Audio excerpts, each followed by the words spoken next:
അസ്സലാമു അലൈക്കും വറഹ്മത്തുള്ളാഹി വബറകാതുഹു. അൽഹംദുലില്ലാഹ് അൽഹംദുലില്ലാഹി റബ്ബിൽ ആലമീൻ. അല്ലാഹുമ്മ സ്വല്ലി അലാ മുഹമ്മദ്. പ്രിയപ്പെട്ടവരെ, അപരിചിതരായിട്ടാണ് ഈ ദുനിയാവിലേക്ക് നമ്മൾ കടന്നു വന്നത്.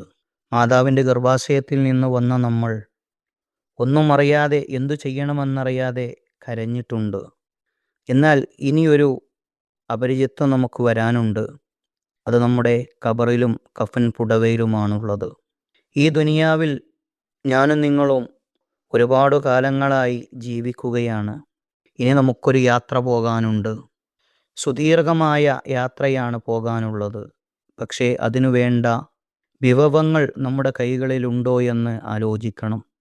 ദിവസങ്ങൾ മുന്നോട്ട് പോകുമ്പോൾ ശരീരത്തിൻ്റെ ശക്തികൾ കുറഞ്ഞു വരും. മരണം നമ്മെ തേടി വരും. ആ മരണത്തിനിടയിൽ ഓർമ്മയുള്ളതും ഇല്ലാത്തതുമായ എത്രയോ പാപങ്ങൾ നമ്മൾ ചെയ്തിട്ടുണ്ട്. നമുക്കോർമ്മയില്ലെങ്കിലും എല്ലാ പാപങ്ങളും, എല്ലാം രഹസ്യങ്ങളും പരസ്യങ്ങളും അറിയുന്ന അള്ളാഹുവിൻ്റെ അടുക്കലുണ്ടാകും. നമ്മോട് അങ്ങേയറ്റം സഹനമുള്ളത് കൊണ്ട് അള്ളാഹു നമ്മുടെ പാപങ്ങളെല്ലാം വിട്ടുതരികയാണ്. എന്നാൽ നമ്മളതെല്ലാം മറന്ന് ഒരു ദുഃഖവും ഖേദവുമില്ലാതെ ദിവസങ്ങളങ്ങനെ കഴിച്ചുകൂട്ടി തിന്മകളിൽ നമ്മൾ വിഹരിക്കുമ്പോൾ ഓർക്കുക, വഅയ്നുല്ലാഹി തൻദുറുനി, അള്ളാഹുവിൻ്റെ കാഴ്ച നമ്മിലേക്ക് എത്തുന്നുണ്ട് എന്ന്. അള്ളാഹു നമ്മെ സദാ കണ്ടുകൊണ്ടിരിക്കുന്നുണ്ട്. പക്ഷെ നമുക്ക് ബോധ്യപ്പെടാൻ ഒരല്പ സമയമെടുക്കും. അത് നമ്മുടെ മരണത്തിൻ്റെ നേരത്തായിരിക്കും.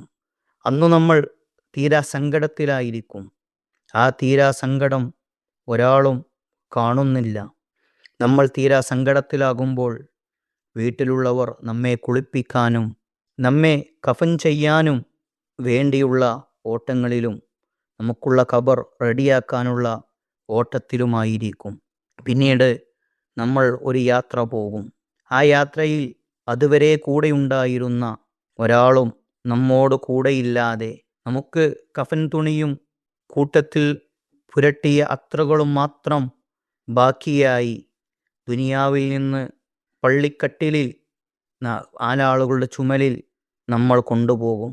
മെഹ്റാബിൽ കൊണ്ടുപോയി വെച്ചവർ പിന്നിലേക്കു നിന്ന് ഇമാമിന് പിന്നിൽ നിന്ന് റുകൂഉം സുജൂദുമില്ലാത്ത നമസ്കാരം അവർ നമുക്ക് വേണ്ടി നമസ്കരിക്കും. അള്ളാഹു നമ്മളോട് കരുണ കാണിക്കട്ടെ എന്നാണ് അവരങ്ങനെ പ്രാർത്ഥിച്ചു കൊണ്ടിരിക്കുന്നത്. അവസാനം അവർ മെല്ലെ പതുക്കെ പിടിച്ച് നമ്മെ ഖബറിലേക്ക് ഇറക്കും. ഖബറിൽ നമ്മെ വെച്ച് നമ്മുടെ മുഖത്തു നിന്ന് തുണി മാറ്റി നമ്മെ അവസാന നോട്ടവും അയാൾ നോക്കി മുകളിൽ കല്ലുകൾ വെച്ച് മണ്ണിട്ട് പോരും അയാൾ. എല്ലാവരും നമ്മുടെ മേൽ 3 പിടി മണ്ണ് വാരിയെറിയും. എന്നിട്ടവർ നമുക്ക് വേണ്ടി പ്രാർത്ഥിക്കും. അവർ സമയങ്ങളോളം നമ്മുടെ ഖബറിങ്ങിൽ നിന്ന് നമുക്ക് വേണ്ടി പ്രാർത്ഥിക്കും. പ്രാർത്ഥനകൾ കഴിഞ്ഞവർ തിരിച്ചു പോരുമ്പോൾ നമ്മുടെ ഖബറിൽ നമ്മൾ ഒറ്റക്കായിരിക്കും. ആശ്വസിപ്പിക്കാൻ ആളുണ്ടാവുകയില്ല.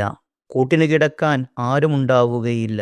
ഫരീദുൻ വഹീദുൽ ഖബർ, ഖബറിൽ ഏകരായിരിക്കും, ഒറ്റക്കായിരിക്കും. നമുക്കുണ്ടാവുക നമ്മുടെ അമലുകൾ മാത്രമാണ്. കണ്ടാൽ പേടിപ്പെടുത്തുന്ന രൂപത്തിലുള്ള മുൻകറും നക്കീറും വന്ന് നമ്മോട് ചില ചോദ്യങ്ങൾ ചോദിക്കും. ആ ചോദ്യങ്ങൾക്കുള്ള ഉത്തരങ്ങൾ പറയാൻ നമ്മുടെ കൈകളിൽ എന്തുണ്ടാകും എന്ന് നമ്മൾ ചിന്തിക്കുക. പാപങ്ങളിലൂടെ ജീവിക്കുമ്പോൾ നമുക്ക് പുതിയ ഒരു ലോകത്തേക്ക് നമ്മൾ എത്തുമ്പോൾ ആ പാപങ്ങൾ നമ്മളെ വേട്ടയാടിക്കൊണ്ടിരിക്കും. നമ്മുടെ ഭാര്യയ്ക്ക് മറ്റൊരാൾ ഭർത്താവായി ലഭിക്കും. നമ്മുടെ ഭർത്താവിന് മറ്റൊരു ഭാര്യയെ ലഭിക്കും. മക്കളെ നാട്ടുകാർ നോക്കും. എല്ലാവർക്കും ഉണ്ടാകും. പക്ഷേ നമുക്കെന്തുണ്ടാകുമെന്ന് ചിന്തിച്ച് പരലോകത്തേക്കുള്ള നന്മകൾ ചെയ്യാനാണ് നമ്മൾ പരിശ്രമിക്കേണ്ടത്. അള്ളാഹു അനുഗ്രഹിക്കുമാറാവട്ടെ. വിസ്ഡം ഇസ്ലാമിക് ഓർഗനൈസേഷൻ അവതരിപ്പിക്കുന്ന നേർവഴി എല്ലാ ദിവസവും ഏതാനും മിനിറ്റുകൾ സാമൂഹിക, വൈയക്തിക, കുടുംബരംഗങ്ങളെ വിശകലന വിധേയമാക്കുന്നു. അറിയുക, അറിയിക്കുക. നേർവഴി. Peace Radio. Tune to reality.